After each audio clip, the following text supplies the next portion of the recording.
Përshëndetje të gjithëve, uroj që të jeni duke kaluar mirë. Doja të bëja këtë video për arsyen sepse është shumë e rëndësishme si qëndrojmë ne fizikisht, pozicione që ne marrim, si e vendosim ne trupin ton aty jashtë në varësi të situatave.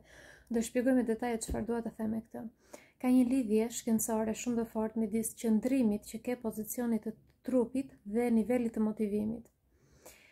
Momenti që ti trupin e lëshon, je në një pozicion relaksi, je në një pozicion që trurit jep sinjalin që ti po pushon, truri nuk është i motivuar dhe nuk është produktiv.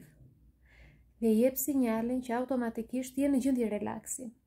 Isha duke vëzhguar Redin, është nga dhoma tjetër dhe është duke punuar me kopertinën e librit të gatimit. Nuk është se është duke punuar, thjesht kërkon ide në internet. Mundohet që të frymëzoj veten. Por pozicioni që ai ka marrë është shtrirë në krevat, i mbështetur në jastëk.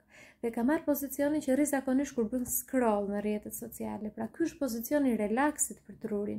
Dhe truri e di që ai është duke u relaksuar. Dhe për momentin i duket sikur është produktiv, por thjesht po humbet dhe po harxhon kohën e tij.